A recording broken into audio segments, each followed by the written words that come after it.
Hey everyone, Kuro the Artist here, and welcome back to another Ben 10 breakdown. After 3 failed attempts at obtaining a piece of the map of infinity, the trio have one last shot to beat Greg to the punch, and it's their toughest quest yet. They must survive the expansive maze of deadly traps out in deep space to solve this dangerous puzzle and make it to the center where the final piece of the map is hidden. Sounds a bit familiar, doesn't it? Stop! It's traps. What do you mean, traps? How many people are in this thing?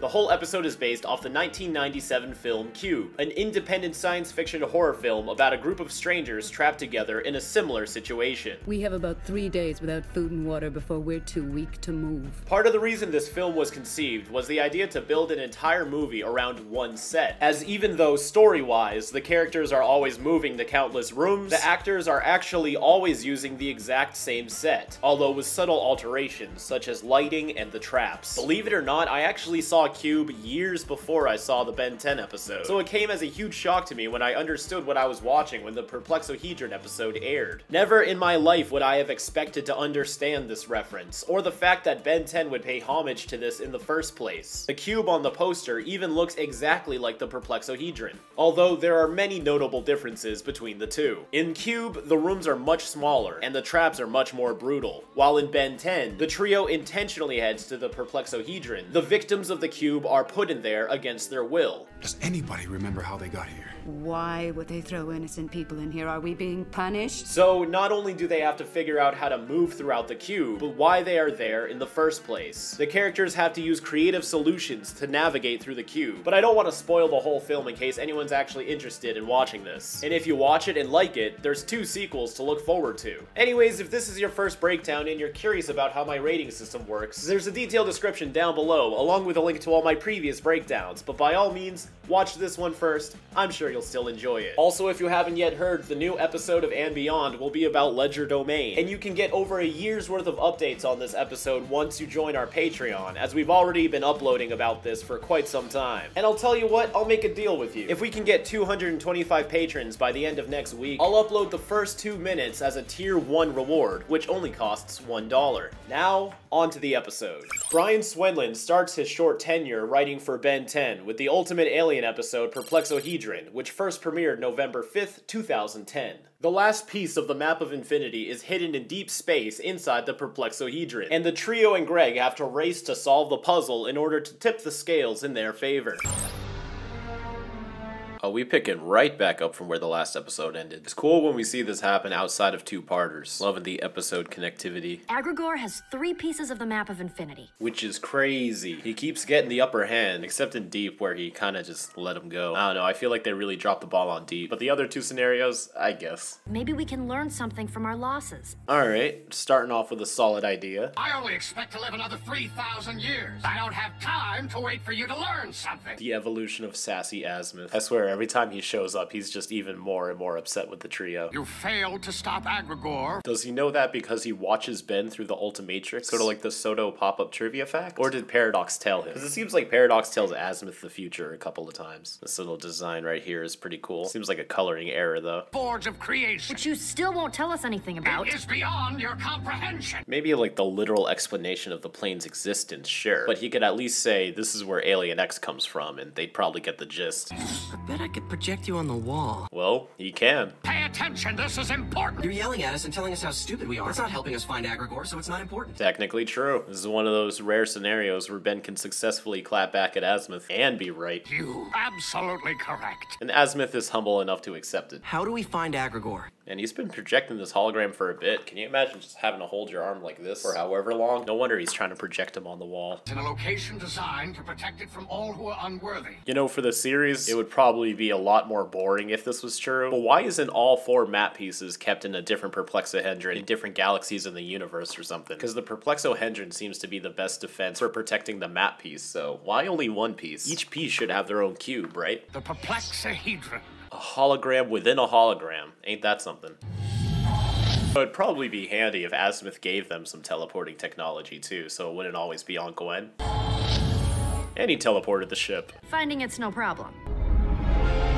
Can't be right. There There's the cube. So this is definitely CG too, but it looks very well done. The lighting shift as the perspective goes out could have easily broken the illusion, but this is blended very well. This is like Kevin's car level of well-blendedness. How are we supposed to know what to do next? Look who else is here. We should ask him. So he flew all the way over here. That's impressive, but he's not really flying this fast. Must have taken him a bit. Unless the Alpha Rune, which teleported him at the last episode, sent him towards this area, or at least close to it. But even then, why doesn't the Alpha Rune at least teleport him right outside where the trio are? How far did Greg have to fly to get here?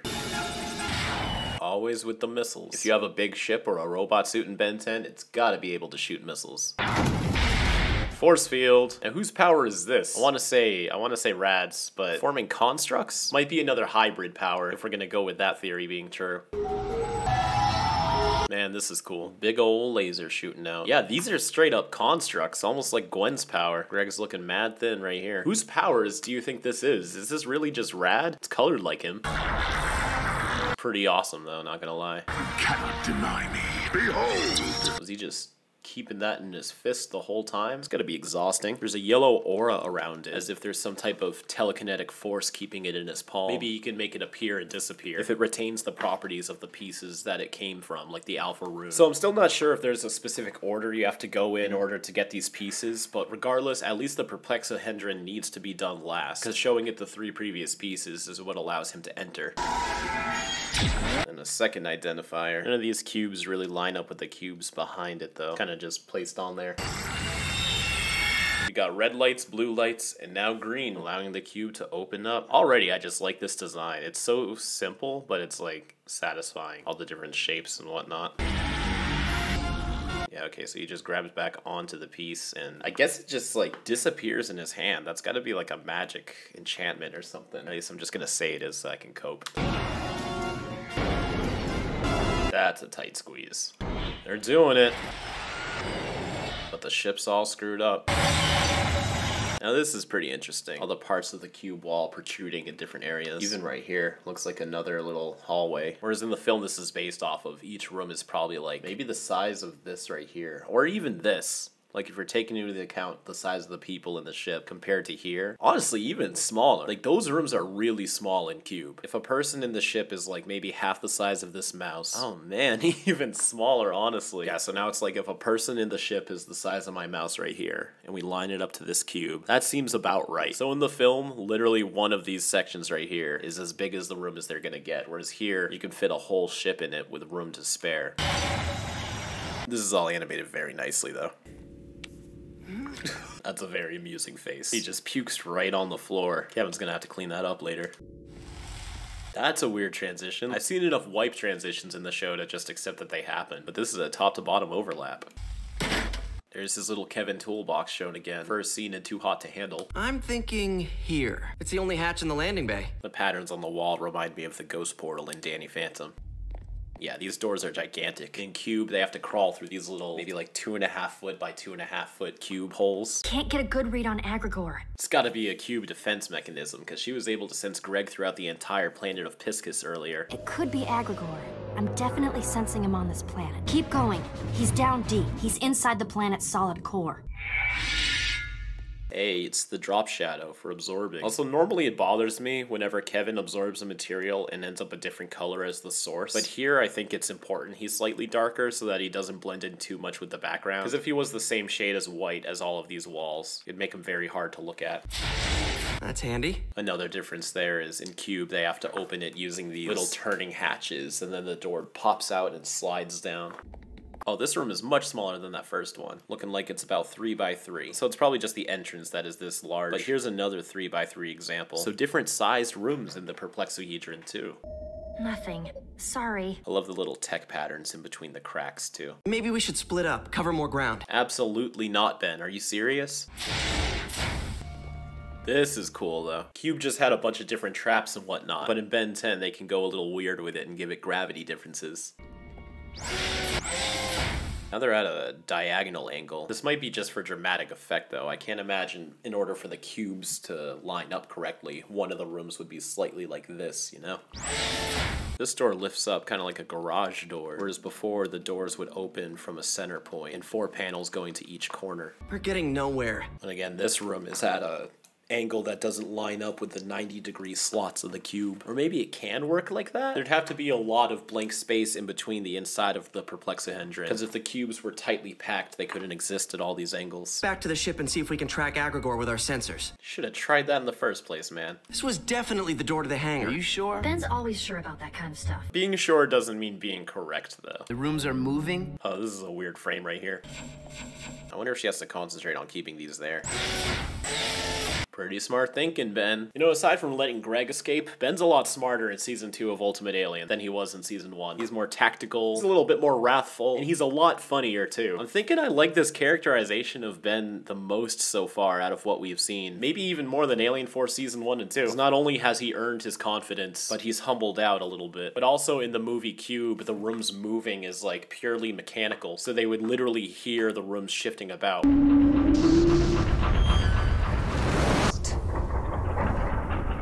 Whereas here it happens in silence, so could just be the way the episode is designed. But I'm starting to think the perplexahedron is a lot more supernatural based than just mechanical. But we just came out of there. Take a look at this. The mana plating right here, though, doesn't line up with this side. And in order for something like this to happen, the rooms aren't shifting around like on a grid. This room would have had to rotate, which is impossible with the corners of the cube. So it could be some type of like teleportation fields inside of the blue grid parts, or portals, if you will. 'Cause it'd be really tricky for this whole room to rotate, and them not only not notice, but for the corners to be able to physically move like that too. Like, cubes don't work that way. The rooms are moving. And they're able to just confidently walk into these rooms too. Part of the horror of Cube was that they didn't know if a room was trapped or not. And chances are if you walked into a room with a trap, you'd immediately be killed. We keep moving. That's all we can do. Now these doors are closing like a split. There's different rooms and different doors. They're much smaller compared to this square than earlier. You made the door mad. Their first real trap. And of course it's a laser. Lasers call for chromastone. Wow, that dial is huge compared to how it normally is. Look at that, the hologram is facing the correct way. My god, 5 visuals already, just based off that. Humongosaur! You could try changing again. In fact, last time you mistransformed as Humongosaur, that's what you did. Stop panicking! Transform again! So like, you know, just try again. This is why mistransforming is such bullshit in UA and OV. More lasers. So these lasers seem to be dependent on whether or not the characters are attacking the room, because earlier there was just one, but now that Ben punched the wall, there's even more. So some traps are activated based only on your interaction with the room. It had to be Humongosaur. Just smile through the pain, Ben. It's also surprising that these lasers are able to damage this room. You'd think it'd be made out of a material that wouldn't be able to harm itself, and the trail of the damage is overlapping the lasers. Now they rapid fire? This room alone is already tough. Yeah. I wonder if she had to calculate the direction of the mirrors in order to get them to shoot themselves, or if she's just kind of winging it and hoping that it works. I think the effect that warps the wall isn't supposed to be affecting this line right here, and that's just the angle that the background is done in, because right here the ripple's not even close. But this I always thought was a really cool trap. Having the doors actually form into a guard itself, that's really neat. Cube might be more realistic and horrifying, but the perplexahedron's got the cooler traps. And I like how there's indents in the face to imply a more humanoid structure without actually giving it eyes. And these things are strong enough to punch Humongosaur on his ass. Yes! It's one of the best Kevin moments. He gets excited to fight. And damn, Kevin, he's going hard. Look at this freaking punch-kick combo. Especially while being made of metal, you gotta have a lot of strength to be able to propel yourself like that. Boom. Effortless. And they're just bursting through these walls. A nice ripple animation of them coming out of the smoke. I always like when they do it like this instead of just having the characters fade through the layer. They're going down now. None of the rooms automatically opened their lower door though, even if they've been standing at the center. So maybe not all rooms have a bottom door. That's also a long ass fall for all 3 of them to just effortlessly land. It's like jumping out of a 3-story house like it's nothing.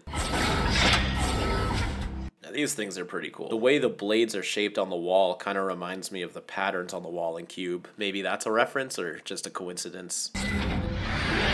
Also with a fan on each side, are they both blowing or is one fan blowing and one fan sucking?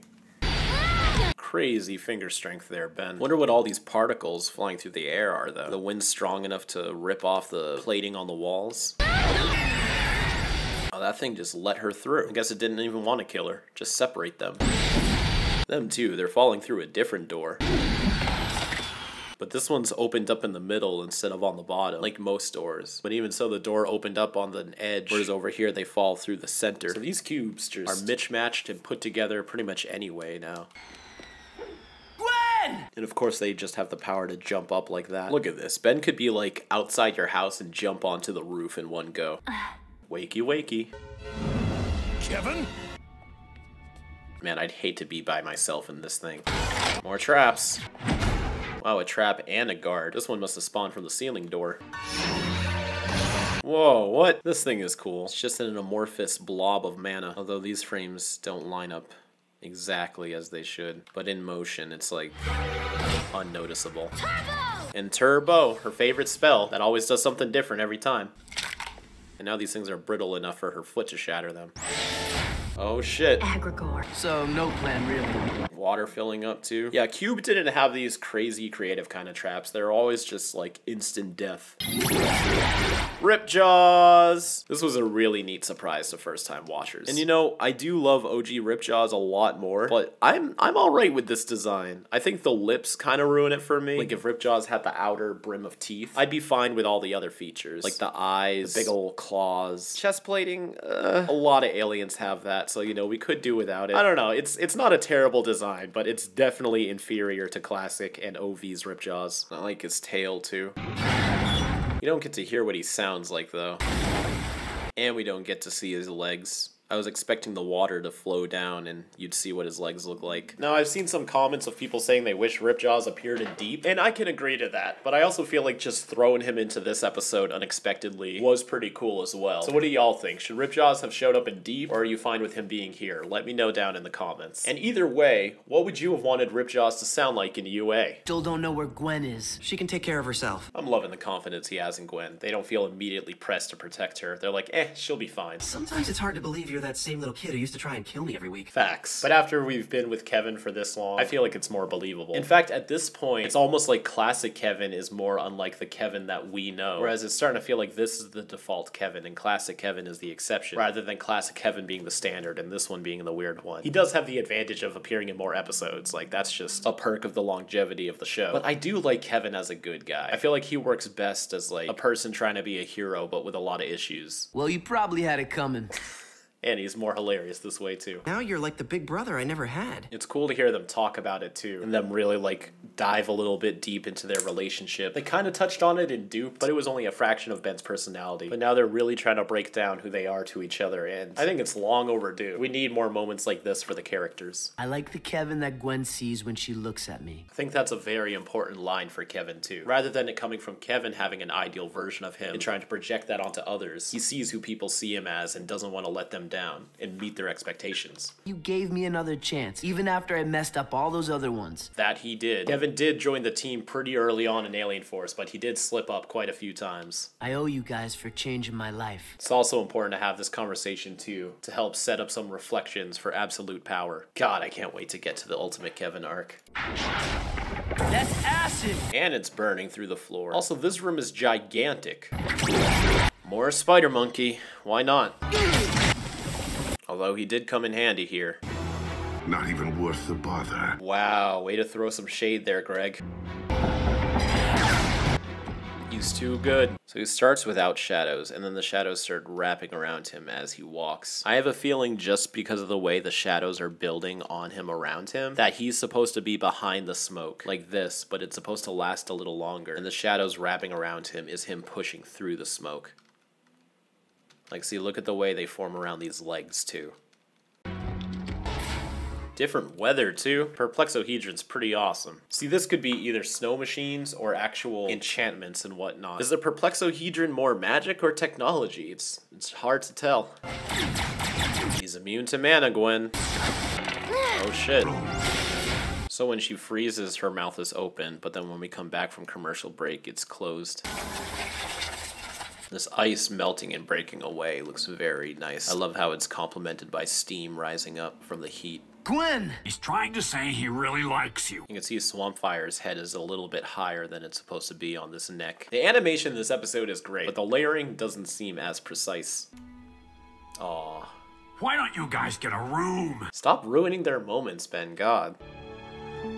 It was a nice little moment. Why'd they have to do that? This series is so afraid to play romance straight. Agrigor. Finding him again might be impossible.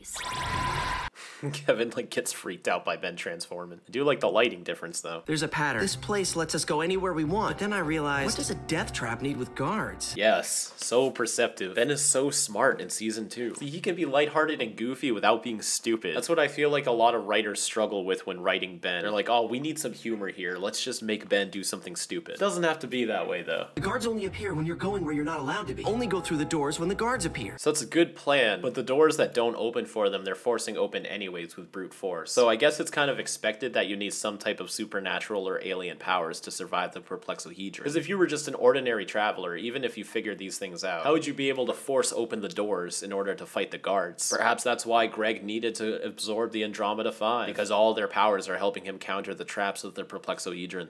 Got a deadly robot spider crawling on you. Gotta bust some moves, Ben. I think the only thing that makes this animation weird is that there's no sound effects for his feet impacting the floor. It's a little too silent. Let me try.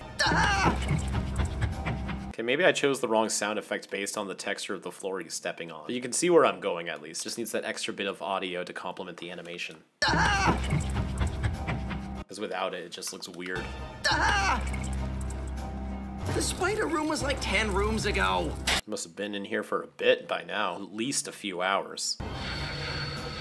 That's useful. The background is drawn with the perspective shift in mind. That's really good. And now all the doors are opening up on the top part of the grid rather than the center or even bottom. Yeah, Kevin. That's awesome too, the way the gravity shifts when he enters the room. This guard is much smaller than the one that fought Humungosaur. Maybe they manifest to match the size of the opponent they're facing. Going from weapon to weapon. I like that. The guard morph animations are pretty good too. A lot of really nice visuals in this episode. And look at this, she's levitating herself on a platform too. So Ultimate Echo Echo didn't need to push them along the acid river in Map of Infinity. This room is built different. It's a sentinel! Man built himself a nice little Minecraft throne right here. I am the Sentinel. So it's been confirmed that he is not one of Vilgax's species, but I think he should have been. It's like Magister Prior Golil looking exactly like an incursion, but not being an incursion. Just making him an incursion. Like, what's the harm? Make this guy a Vilgaxian. Who cares? Keeper of the final piece of the map. And I've been so bored sitting here for centuries with not a single thing to do. Would you guys like to play some solitaire with me? Ben Tennyson. And he knows who Ben is. I guess he at least gets the news. Hi. Wouldn't be surprised if this guy was literally manifested by Paradox and was like his child somehow. You know my grandfather? Only through legend. Yeah, Daddy Paradox likes to talk. Paradox, who built this place, spoke highly of him. See? If this guy isn't a Vilgaxian, and he's literally just sitting here guarding the map piece with nothing to do, no food and water, not even a bathroom, is he even real? I love seeing the map piece transform though. It's always a cool thing. This place has served its function. But it's not kind enough to wait till they get back to the ship before it starts falling apart. What about you? Not your concern. Oh, that's rough. Ben can't just sit here and let him die. It's not the Tennyson way. How do you know which way? It just knows. It's like sending telepathic thoughts into his mind. That's probably how Greg was able to know the true name for the door to anywhere, or even how to find the other map pieces to begin with. The homing signal on my badge confirms. And there's that. Oh no. I can't just leave the Sentinel behind. Oh, Ben. I know what's going to happen, so it seems like such a stupid move. But it's true to Ben's character. Meet you there as soon as we can. Although I still think it's pretty foolish for Ben to not give that piece of the map to Kevin. So Kevin brings it to the ship and they still go and save the Sentinel. McDuffie said that Ben thought he had a better chance at protecting the map piece from Greg than if he gave it to Kevin. And he said he still agrees with him. And while when it comes to a power set, I can understand that. Ben is like infinitely stronger than Kevin. But it's not like Greg is going after Kevin. Greg is in that room kicking the Sentinel's ass right now. And then the Tennysons roll in with the map piece. So it's a tough call. Like, it's basically character character versus plot. Like, obviously Ben should give the map piece to Kevin. It's kind of obvious almost. And I was just complimenting Ben on how smart he's being, and then he goes and does some shit like this. I guess it's another in the moment kind of thing where Ben doesn't have time to think everything through or whatever. I don't know. It's just so hard to watch this happen. Just give the map piece to Kevin, Ben. What are you doing? See, because Greg doesn't even know where the map piece is. He's over here thinking the Sentinel still has it. Where is the map? You want it? Come get it. No! All this for the Sentinel's life. It's so Ben, but it's so fucking frustrating. And here he activates the Ultimatrix by tapping an invisible button again. Ultimate cannon bolt time. So here the spikes coming in are a little bit delayed. He's putting in some good work on Greg right now. I've got him! In fact, give Gwen the map piece. Maybe he should have used Ultimate Cannon Bolt in the Forge of Creation. Or not, I guess. Greg's too tough. And he dropped the piece! No! At least they remembered to switch him back to base form first. Doesn't quite line up with his previous model, but you know, the Flash protects the transition. See, you wouldn't be able to tell. But damn, Ben, that is rough. And now all of this debris is just floating around through space. Way to massively litter the galaxy paradox. Who's gonna clean this up?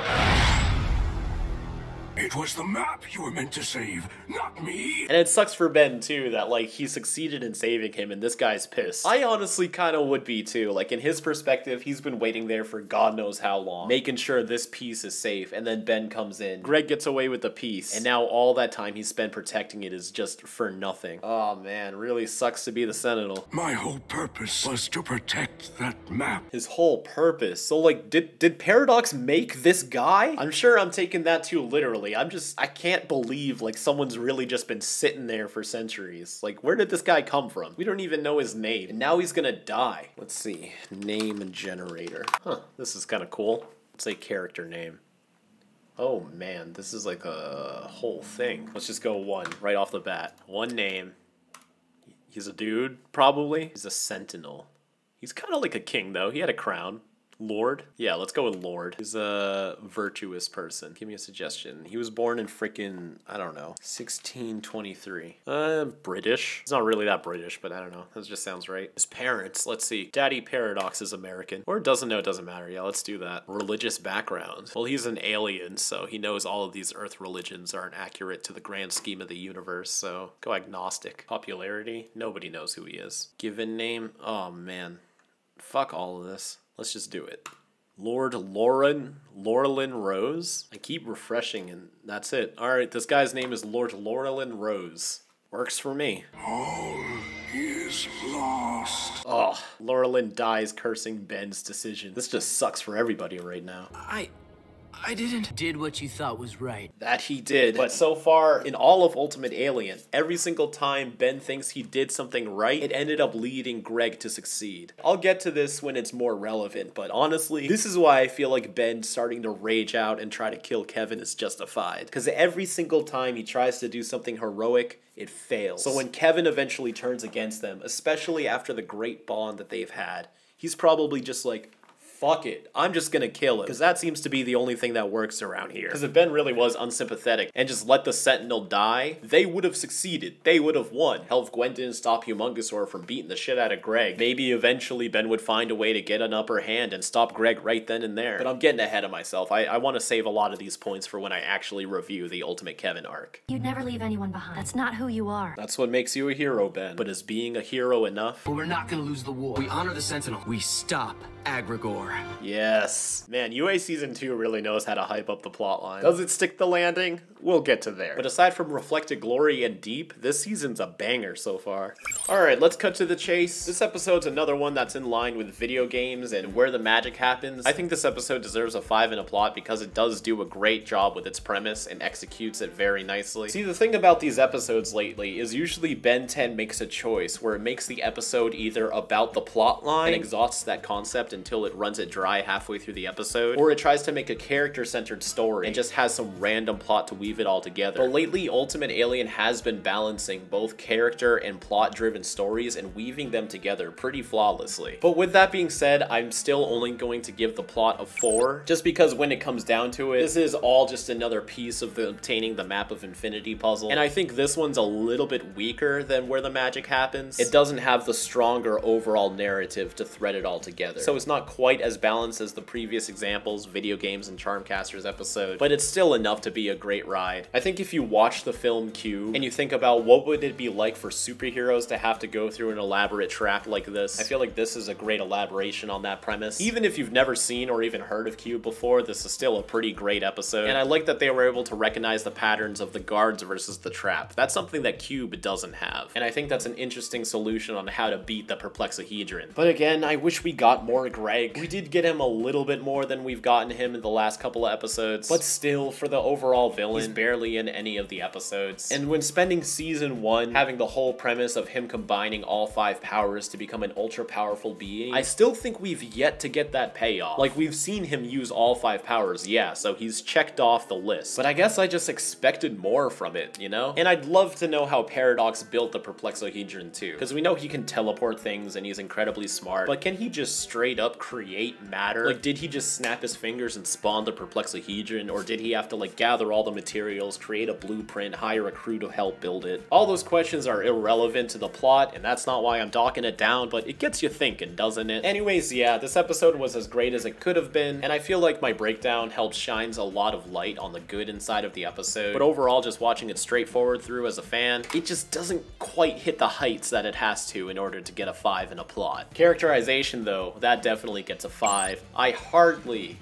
disagree with Ben's decision to hold on to the map piece instead of giving it to Kevin. But if it's true to Ben's character, in terms of the characterization category, I can't fault him for it. It's just, that's not what I would have done. But they've really done a great job writing these characters this season, and this episode falls right in line. The weakest character in the episode is Laurelin, but he does the job that he's supposed to, and the fact that you're able to actually care when he dies shows that even with the simplest of character traits, it's enough to not make him feel totally like a blank slate. You don't need a lot to make a character a good addition to an episode. You just need to take the little scenes you get with him and do it right. Visuals, we'll get a 4. This episode seems like it should be an obvious 5, but aside from the creativity of the traps, that's really all this episode has going for it visually. Just like the plot, it just doesn't hit those heights that it needs to get a 5 like some of the other episodes that have earned that title. The animation's not quite there. Fight choreography's not quite there. Ripjaws was in this episode, which was pretty cool, but it's widely accepted that this is his worst design. Importance is a solid 5 though. Final piece of the map sets the stage for the conclusion of the Greg arc. And it's also just a genuinely good episode. Like, even if it wasn't important, I feel like you should watch it, but thankfully it is. And entertaining, I'll give it a 4. There's a lot of great things for this episode, but that's just because what it has, it does well with. But this episode isn't an all-around crowd pleaser. The repetition of the traps can zone out some of the viewers. And while the character scenes are great, that's not why a lot of people watch this show. And again, just Greg, all of his fight scenes, aside from the beginning brawl and Map of Infinity, it's just like, I'm waiting for that ultimate Greg scene. Like, this is what he's been trying to achieve. These are the powers that he has. This is what gives him the title to be worthy of Ultimate Greg, and we're not getting it. I'm just saying, like, as much as I like this episode, I can't confidently give it a 5, even though it's a 5 in my book. But that still leaves Perplexahedron off at a 22 out of 25. That's a pretty damn good score. Of the 5 episodes we've reviewed of UA Season 2 so far, 3 of them have gotten over 20. I'd say Ultimate Alien's on a great track right now. Will things keep going for the rest of the season? I guess time will tell. But let's go ahead and take a look at the final thoughts. So last week I asked y'all if you would have liked to see Charmcaster redeemed. I knew there was support for the idea, but I didn't predict an overwhelming 88% wanting to see her redeemed as well. As much as I like what Omniverse did with her, to me, it wasn't worth sacrificing where her character was going. And it's nice to know I'm not alone in that thought. For this week, I'm just gonna ask y'all if you've seen the film Cube before, and if you haven't, are you interested in it? Let me know what you think in the community tab when this video goes live. I hope you all have a fantastic rest of your weekend. And as always, keep it fizzy.